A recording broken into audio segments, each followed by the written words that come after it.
பொசன் பௌர்ணமி தினம் பௌத்த தர்மம் இலங்கைக்கு முதல் முறையாக அறிமுகம் செய்து வைக்கப்பட்டதும் ஒரு பௌர்ணமி தினத்திலேயே ஆகும்.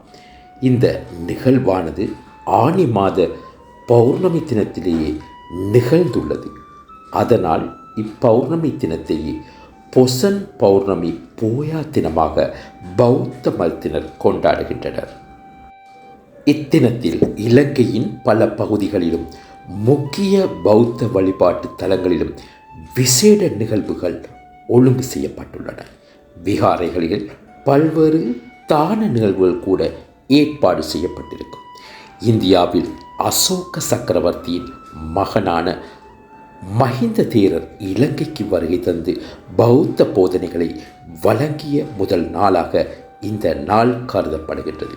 அது மாத்திரமன்றி பௌத்த மதம் இலங்கையில் அறிமுகப்படுத்தப்பட்ட தினமே பொசன் தினமாக குறிப்பிடப்பட்டுள்ளது.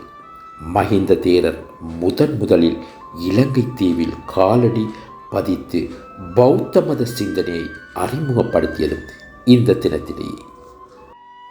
அனுராதபுரம் மிகிந்தலை மலையுச்சியில் வைத்தே மஹிந்த தேரர் இந்த பௌத்த சித்தாந்தத்தின் முதல் போதனையை அந்த காலத்தில் இலங்கையை ஆட்சி செய்த தேவநம்பியதியின் மன்னருக்கு வழங்கியிருந்தார் என்பதும் இந்த பொசன் தினத்தின் ஒரு சிறப்பான குறிப்பாக அமைகின்றது.